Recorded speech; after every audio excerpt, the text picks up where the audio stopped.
Hi, everyone. Once again, my name is Obed Ventura, and I'm a senior partner success specialist here at Action Network. That means I help out on support, answering any questions that you may have. And I also do weekly demos and trainings like this to make sure that folks can make the best use of the tool. Now, before we begin, this is the second in a series of getting started trainings. We have a 101 focused on data, as well as a 103 next week that will focus on emails, and a 104 after that that focuses on mobile messaging. For the purposes of the training, I'm going to ask that folks stay muted so there's not as much background noise. If you have any questions as we go along, please drop those in the chat and I'll stop throughout the training to answer those for you. So let's go over how this training will go. First, we will do an overview of all the actions that you can create on Action Network, what you can do, how you can use them. Then we'll teach you how to actually create a petition.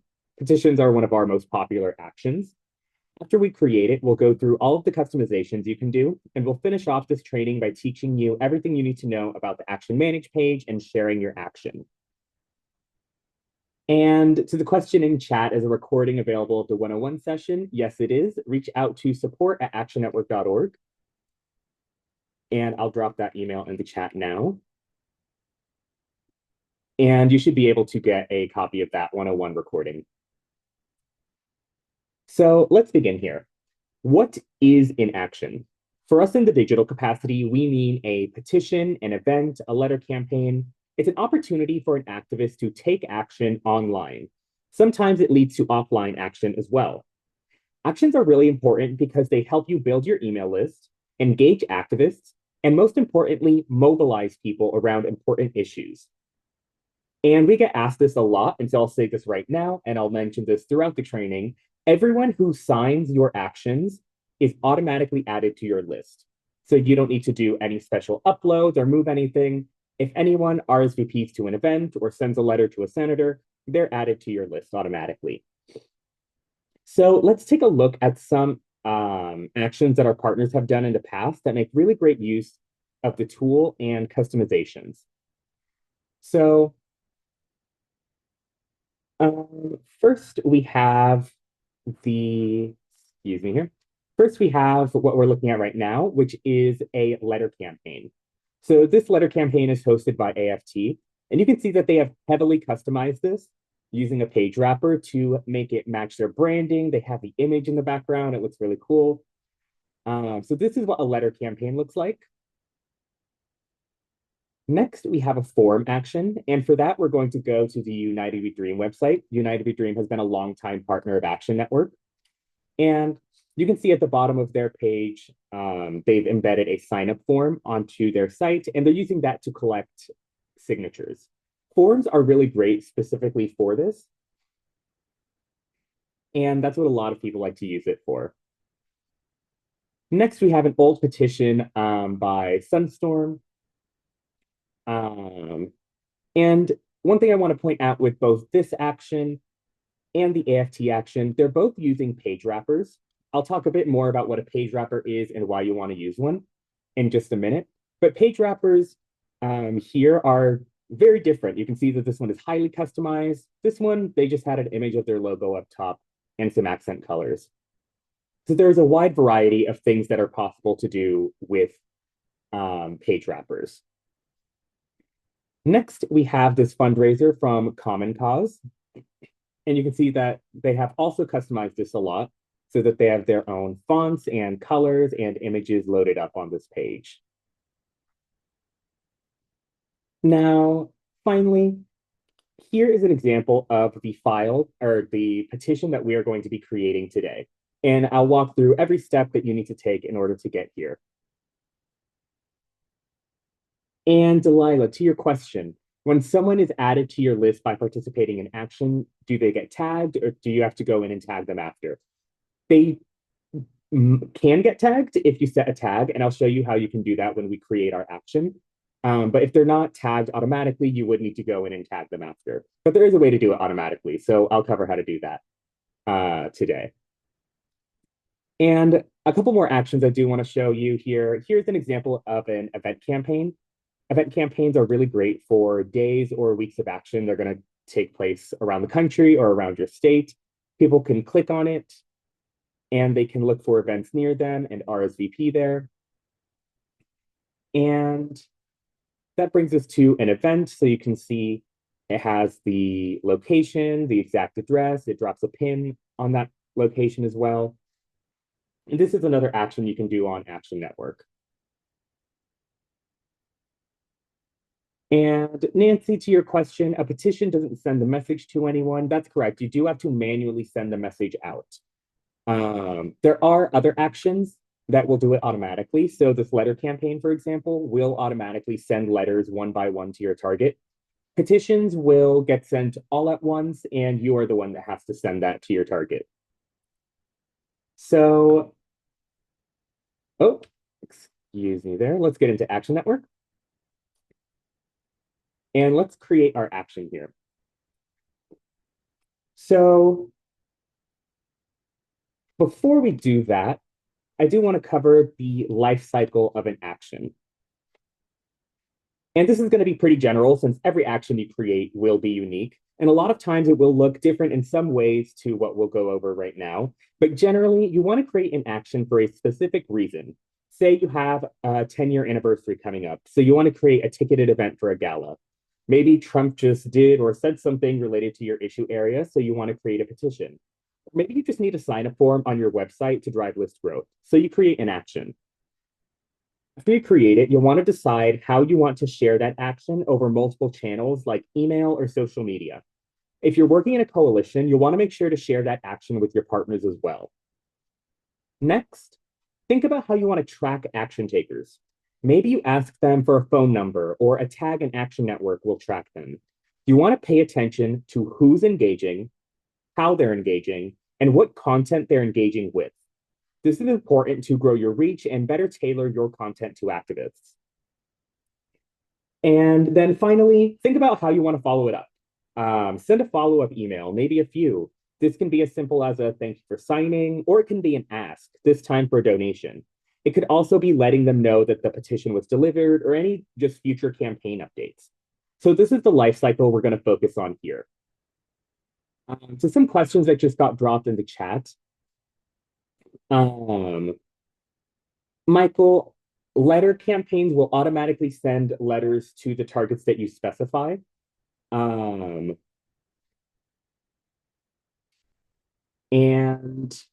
petitions can be exported and you can use mail merge on petitions, but letters will just automatically go to whoever, whatever target you've listed for them. And Nancy, how does tagging work? You can learn a bit more about that in the 101 training. And, but to keep it short and sweet, tags essentially allow you to segment your list and create smaller little subgroups within the list. So you can track people, for example, who are volunteers or people who are interested in this campaign, as I'll show you in just a minute. And Michael, yeah, by letters, I mean emails. Those are emails sent to your targets. They're not physical letters. So in order to create this action, we'll need to do things that are on this checklist. So this is what we're going to be going off of today. You'll want to think about what should be on the form. What data do you need? Emphasis on need. A lot of times people add a ton of questions to forms and they're not going to do anything with that data. You really only want to be asking questions that you are going to use in the future. You'll want to also think about, do I need a wrapper? How do I want to customize it? How do I want my action to look? What colors should I use? Questions like this. Then think about how you'll track your activists. Will you use a tag or will you use a source code? You'll also want to customize your sharing and response options. And of course, test everything before it actually goes out to people on your list. So let's use this scenario to think through these questions. My organization, Day of Democracy, is fighting to get out the vote, and we advocate for ways to increase voter turnout. If Election Day were a holiday, a lot more people would be able to vote. So we're going to petition a member of Congress to pressure them to make Election Day a holiday. And again, for today's training, this is the action we will be creating. So let's go into Action Network, go into the Actions menu, and select Petitions. And Delilah, what's the difference between tags and source codes? That's an excellent question. I'm going to touch on that a bit later on when I explain source codes.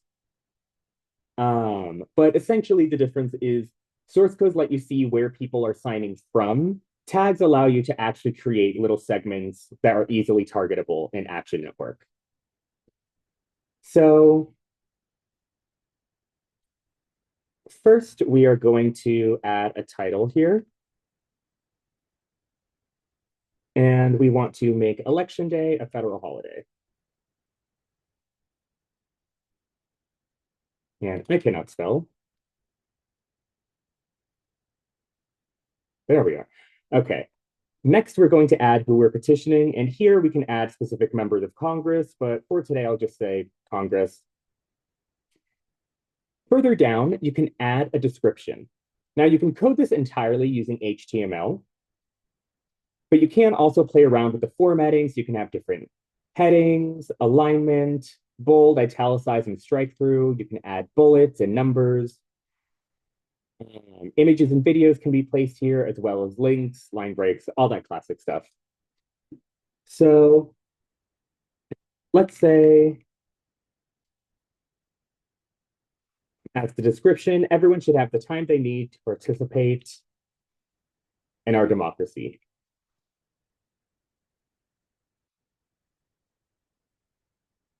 Now, this description is where you can add any facts that people need to know, important metrics, key stats, or just an explanation, introduction to the issue that you're wanting people to get involved with. So you can add that right there. Next, we have the sponsored by section. Now, this is very important if you work in multiple groups. My default group, which I have set in this little icon up here, is the Worker Solidarity Center. If you have a default group, every action and every email you create is automatically sponsored by that group. So that's why you'll see it listed there. If you don't have a group sponsored, you might see it blank and you might even see your own name as the creator. I recommend removing yourself as the creator and adding your group.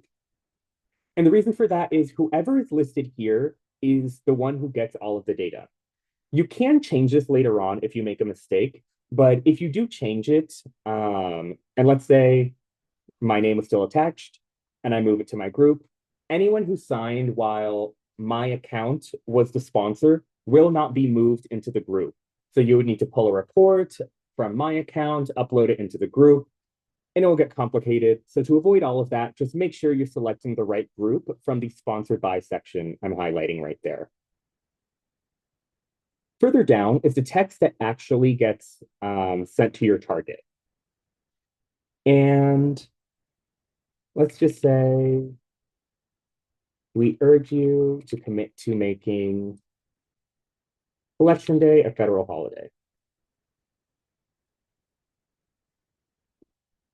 And we're done. This is a text that is actually going to be sent to our target. Next, let's look at this sidebar. You can choose to disable the progress bar at the top. For something like a petition or a letter campaign or even a fundraiser, it may actually be very helpful to have that progress bar and encourage further actions. You can leave it alone, and if you do, it starts at 25 and increases automatically to show steady momentum. But you can also add your own goal right there. Below this is the form that people are actually filling out. Now let's go ahead and take a look at this. On Action Network, you can pre-build questions that you're going to be asking all the time. So last week, we pre-built this volunteer question. Do you want to volunteer? Yes or no? And I've added that in. And this is something that I add to all my forms for this organization. And I can just grab it from the side here. And if you want to learn more on how to do this, definitely join the 101 training. We covered pre-built questions there. But when you're building a form and adding questions to your actions, I really want you to keep in mind, what data do you actually need? You don't want to add questions just for no reason. Now, my organization, we're trying to build out our mobile program a bit more. So I am going to add a field for mobile number, and that mobile opt-in. Your organization may be collecting different pieces of data. And one thing I do also want to highlight is that questions can also be linked to actions only. This is very useful if you're in a large organization and you want to prevent a ton of fields from appearing for the same thing, or sometimes just useless fields. So let's say I was doing a t-shirt giveaway for an in-person event, and I'm asking people for their t-shirt size. That's not really important data that I need to keep in the database long term. I can make it an action only field. In this case, the data will only be linked to this specific action, and it won't appear for targeting in regular emails and regular reports. So it allows you to create fields for ad hoc things you need just for one random action without having to save it in your database forever. So I'm going to go ahead and save this. And my actions are there. And we'll go to the next step. This brings me to a thank you page that I can edit a bit. I can also completely remove sharing options. This is super useful if you're doing something like a survey of supporters and you don't want people who aren't already supporting you to be filling it out. Once we're done there, we'll click save and go to the next step. And this will bring me to a page where I can edit the automatic email response. Now, some of you may not see this. This is a default setting, and I'll show you in just a second how you can turn it on. I highly recommend turning it on. You really want everything that you can customize to be customized. So I highly recommend editing this email here, making sure it's customized, making sure it's tailored to your organization, and that it has your voice. Once we're done there, we'll click save and publish, and this action should now be live. And just so I can show you where you can turn on that autoresponder, if we go to the settings tab and we go to the action settings, you'll be able to turn on the email auto response step during action creation right there.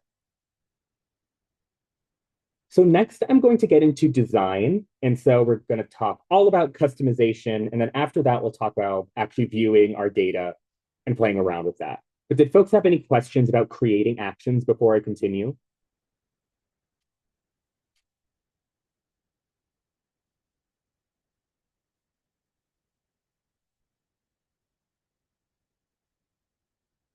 Ben, can you remove the country field? So you cannot remove the country field. Email and country are required. However, when you actually open the form, as you can see here, the country field is not going to appear on a live form. It may appear if someone is not in the US, and then they'll be able to select their country. But the country field should not appear there. Action Network actually uses IP address to geocode country. So while you can't remove it from the form when you're creating it, it's not going to appear on the live site once it launches. So here's what my action looks like. It's a good action, but I want my own organization's branding on it. So let's talk about how you can do that. There are two ways to do this. And Cody, to your question, sorry, before I continue there, does data go to the creator or the sponsor? Data goes to whoever is listed in the in this section here. Let me just let it load. Whoever is listed here gets all of the data. That being said, if you're in a group and it's sponsored by a group, it will only go to the group. So in the group manage page, for example, you may see that this action has been created by Obed Ventura, but my individual account doesn't get the data. Only the group that was listed here would get it.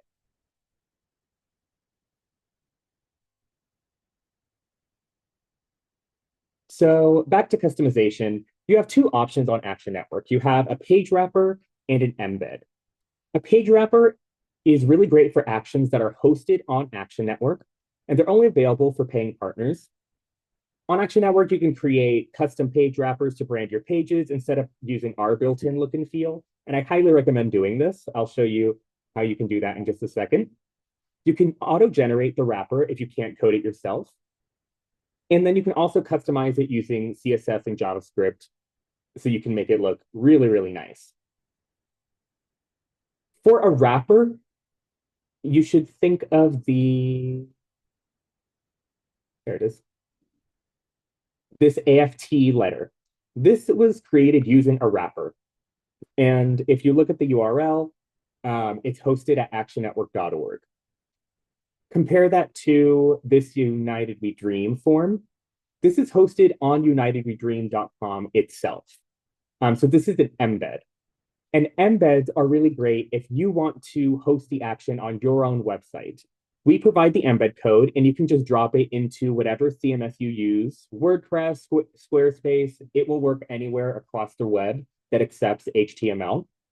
You can leave it as is, or just like the wrapper, customize it using CSS and JavaScript.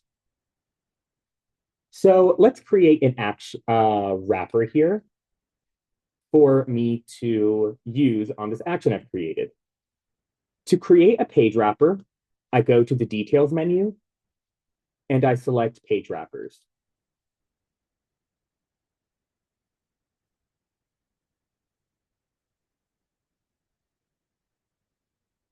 And for today, we're just going to be auto-generating a wrapper. So we'll add a new wrapper. And if you know how to code, that is great for you. I personally have no clue how to do that. So if you know how to code, you can type that HTML here, or you can click auto-generate page wrapper, and then we'll look for my file. And here is the logo for my organization. And notice we have different layouts for you to choose from. So you can do a full width. That full width is what the AFT action looks like. You can do 50-50, where the form takes up one half and the description takes up the other half, or 25, 75, whatever you like there. And I'll just leave it on the default. One note on the image that you upload. The auto-generated wrapper should be about 400 pixels wide and 150 pixels tall. You generally don't want to go wider than 400 pixels. And yes, Michael, to your question, you can definitely apply a page wrapper to an action that is already live and taking signups. So we're actually going to do that in just a second. So this action is live here. And once I create this wrapper, we'll be able to add it. Now below this, you can add a header color. And the header color can be any color you'd like. So I'm going to select white for the header. And that will create a nice white background so that my logo is all you see at the top. For the accent, you can choose any color except white. If you choose white as the accent color, it is going to blend in with the background. And so this means every link, every button is going to blend into the background. People will not know what to click to hit submit. So do not select white, select any other color. And for today, let's do blue. And we'll click build wrapper. There's going to be this warning that pops up, and you can just click OK. And look at that, my wrapper is built. And all I need to do is give this a name. And I will name this August training. Once we're done there, we'll click save. And now my wrapper is created.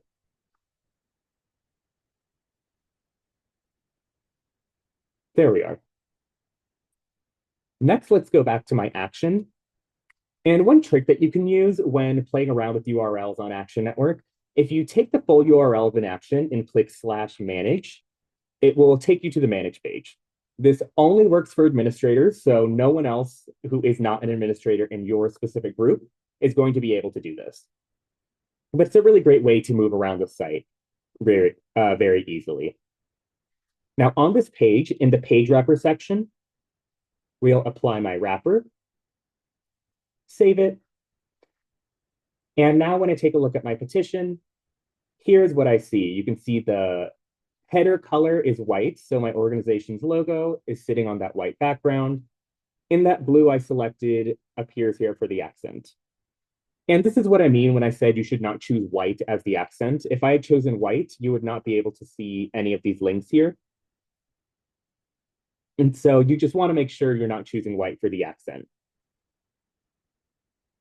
And of course, you can, like I said, you can customize this and your embed fully using CSS and JavaScript. So you can make this look as simple or as complicated as you want it to. Now I'm going to come back to my checklist here. And we've thought about what data we needed. We've customized the design. Let's think about how we want to track our action takers. There are a couple ways we can do this, and that is the tags or source codes.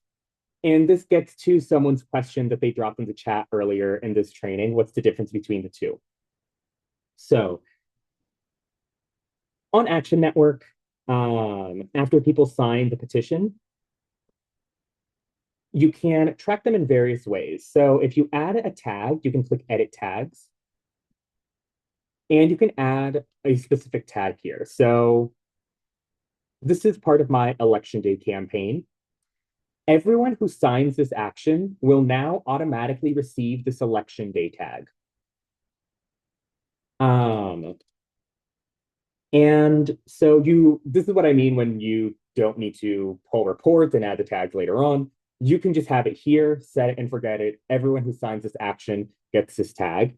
If you have future emails or future actions that you want them to take related to this campaign, you'll be able to use this tag to easily target people who have taken action on this issue in the past.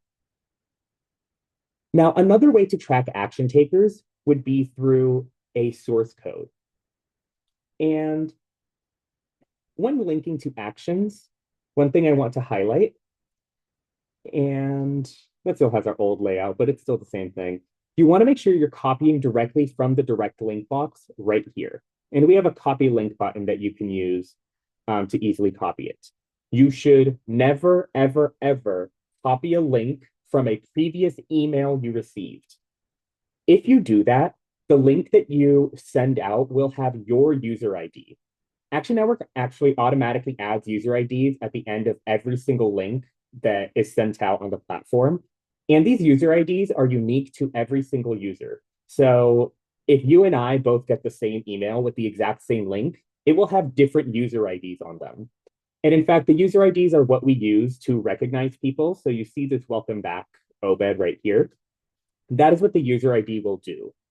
If you share a link with your user ID, then that will mean anyone who signs the link, our system will think they are you. Your data will get overwritten. Their signatures aren't going to actually be saved. A ton of data gets lost. And so you want to avoid that as much as possible. So make sure you're always sharing the direct link that is listed right here. And Michael, to your question, if you remove someone from an action or an event, would that remove the tag? It would not. The tag would still remain on the record. You would need to go into that actual activist record and manually remove the tag. So source codes on Action Network are used to track where people are taking action from. And source codes are actually very, very helpful if you're running something like an ad campaign. So you can run multiple ads on Facebook, for example, and each ad can have a different source code. So source code, Facebook ad 1. And I'm actually going to drop this link in the chat. I'm going to ask that folks take action here. And in a couple minutes, I'll show you what it looks like to receive signatures and to receive the source code. And the reason you may want to use the source code over tags is that, yes, tags are great at segmenting your list, but they're not really great at seeing where people are coming from. Source codes show you where people are coming from. They are automatically added to the end of your URL, and you can see all of your source codes listed here. So if I share a link on Facebook or Twitter or Instagram or Blue Sky, email, wherever, we will automatically add a source code to the end of that URL, and you'll be able to track where people are signing from. The reason this matters is that this tells you what your most effective sharing method is. So you can see if sharing on Facebook works really well for you versus sharing via email versus sharing on your website. You can see where your action takers are and direct your traffic to that avenue. So As folks are filling that out, let's take a look at delivery options. This is the second tab listed here. Every action has a different name for this tab, but it's always the second tab where you can pull reports on people. And I'm just going to reload this really quick. And from here, I can generate a report. And this report will allow me to see everyone who signed. Importantly, reports from the Action Manage page are not deduplicated.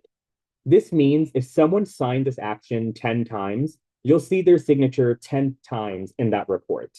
If you want a deduplicated report, click the Create Report button at the top here. And in this case, people should only appear in the report once. And to the question someone dropped in the chat, I don't need to actually do anything with the link. It automatically tells me where someone came from. Yes, we will automatically add the source codes to the end. There are some cases where you may want to purposely track it to write your own source code, and most often that's with ads. If you're using ads, then I highly recommend writing your own source code so you can track how every link is performing. And Nancy, to your question, can you embed an action on Facebook? You can't embed it on Facebook, but you would just share this direct link onto Facebook, and that will generate the views. And I'll actually jump to that right now, that sharing and tracking tab. You'll notice that little orange circle there. That means there is sharing text here that has not been edited by you that we want you to edit. So you can edit the share language that appears when people click share for Facebook, Twitter, email, and again, coming soon, we have Blue Sky. If you add an image to this Facebook section, it will automatically apply to Twitter. You can add the email option there. And if you're using Google or Facebook ad pixels, you can install those here. If you're using anything else like Google Tag Manager, you can add them as custom scripts in this section down here. Now, coming back to report and delivery options, I do just want to show you how you can, there we are. So you can see here, we have all these signatures, and now we have this Facebook ad one source code. So I know that people signed this action through the Facebook ad, for example, that I was running. And I could see different source codes here and see where people are coming from, what language worked, which ad was most effective. Am I doing better on Twitter versus Instagram? Things like that. So source codes are really helpful in seeing where online am I doing well, but also where am I doing poorly? Maybe you actually do want to be doing better on Facebook and you see that you're not generating a ton of signatures through that. This is a great way of letting you know where your strengths are and where your weaknesses are.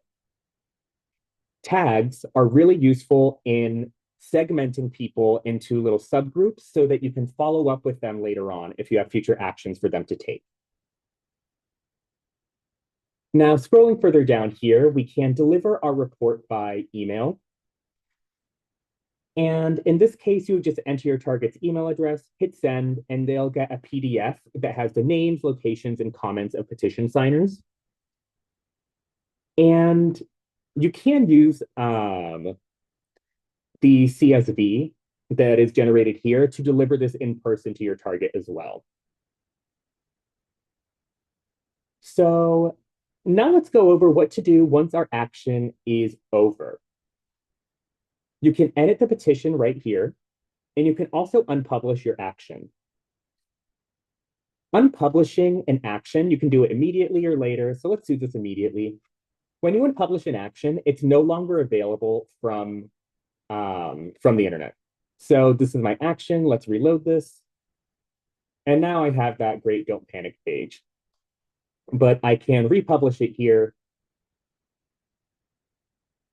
And my action is live again.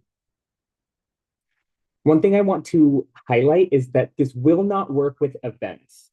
This will work for every other action you see here. Before events, if you cancel an action, the event is canceled and you cannot republish it. You will need to create a new one from scratch. So be really careful unpublishing actions. Unpublishing events specifically. In most cases, I actually don't recommend ever unpublishing events. We will automatically close the sign up form within 24 hours of the event taking place. And so people won't be able to fill out the form to begin with. That's something to be aware of. Another thing I want to highlight, like I showed you, you can create a deduplicated report right here. And you can also create an email that's automatically targeted to all action takers. So like I mentioned, you want to think about how you're following up with people. You can create that email from right there. If you just want to send people an auto response, you can edit that email in the responses tab. So this gives you another opportunity to edit that auto response email that we saw earlier. And again, please edit this. You really want to make sure that anything you're sending out has a voice, has your own organization's voice. And Kate, to your question about the auto response, is it custom? Oh, sorry, I see what you're talking about. Unfortunately, it's not customizable. The sunset time for events, it is just 24 hours after the event. So that can't be changed. One thing I will highlight though with these automatic responses, for events specifically, you have these automated thank you emails, but we also have an automated 24-hour reminder. And you can also add an additional reminder. So you can add a reminder, for example, an hour before it goes out. And you'll see that listed in the responses tab here. And again, those little orange circles here simply mean there are certain options that have not been customized, and you should go ahead and customize those. Now, there is one more thing I did want to discuss before we finish off, and that is collaborating with other organizations. And for that, we're going to have to talk about referrer codes. So if we go to the sponsors tab, I'll be able to add additional sponsors to this action. This is very useful if you want to collaborate with other organizations in your area and grow your lists together. You can just click add sponsor and you can search for their group in Action Network. You do need to be a paying partner to invite other groups to sponsor this action, but the groups you invite do not need to be paying partners. So that's something to keep in mind. You also have different modes for sharing data. You can share all data, in which case everyone who is a sponsor of this action gets all of the data that comes in. Most often, though, people do proportional. And in proportional mode, it's a bit more complicated than I'll explain here. But essentially what happens is, let's say this petition got 1,000 signatures. My organization brought in 100 of those signatures. I would receive 100 new people from your list onto mine because that's a direct proportion of the number of people I brought in. This tends to be a much more equitable way of sharing data. A lot of organizations really like to do it this way. And in order to actually share data, you need to use a referrer code. And referrer codes can get confused with source codes, but they are very different. Source codes are used for tracking. So which sharing method is most effective for you? And here you can see an example of a ton of different links with source codes that we've added. So source codes are used for learning where someone clicked a link to your petition. Referrer codes are specifically used for data sharing, and they are unique to each organization. Your referrer code is the name of your group in Action Network. And I'll write this down here. To get your referrer code, you would say group and the name of your group. In this case, so now when people click on this link, they will be added to this organization and my group. And let me actually change this just so it's clearer. Amy is a coworker here at Action Network. So let's say I'm collaborating with Amy's test group. Amy can share this link to my action that contains her referrer code, and anyone who clicks this link is automatically added to both her group and mine. And so this is what allows data sharing. And it is a really great way to Again, collaborate with other organizations, share data with them, and that's all it will do. It is only used for sharing data. In the stats tab, you will see a tab for referral tracking here, and it is different than source tracking. So that's an important thing to keep in mind. And to some of the questions folks have dropped in the chat, if you have an existing letter campaign, can you relaunch it just by changing the language? You definitely can. One thing to note with letter campaigns, targets are changing all the time. And this is because there are thousands of legislators in America. We have every single state legislature and federal legislator for the US and Canada built in, which means if you are going to resurrect an old letter campaign, be sure that you are refreshing the targets. I would recommend just deleting all the targets and adding them all back. This will ensure that the targets are actually up to date. And this is just an important note for all letter campaigns for all folks. Elected officials change all the time. Even if they have a 2-year term, maybe they resign in disgrace, maybe they pass away. Things are always changing there. So you want to make sure that you're refreshing targets if you're going to be updating an old letter campaign. And Michael, unfortunately, it's not possible to create something like a recurring event or an event that has multiple sessions like that right now on Action Network. But I'll definitely take that feedback to our team. That's not the first time we've had a request for something like that.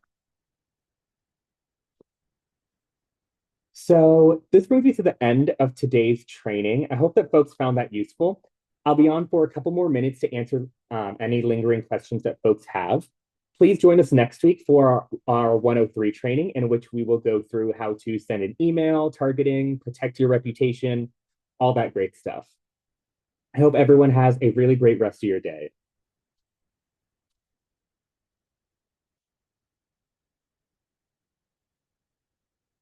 Um, Nancy, there's a lot I could say about tagging. I'd highly recommend joining the 101 training or getting a recording of that training. I go in a lot more depth on tagging, why you want to tag, what situations you would use it in. But basically, what I would say right now, just very quickly about tagging, it is a way for you to create subgroups and segments within your larger audience. So let's say people are only interested in getting your newsletters. You can have a newsletter tag, and they get that email once a month. But let's say people are interested in constant campaign updates. You can have a campaign updates tag, and it sends, and you would send those regular updates every week, maybe, to those folks. So it allows you to split apart your audience and tailor messaging to specific segments. Did folks have any other questions? And Nancy, yeah, you can definitely tag retroactively. I recommend reaching out to support and asking them for help with the specific tagging job that you would like, that you need to do. And we'll be able to walk you through what that's like, how you can accomplish what you're trying to do. Yeah.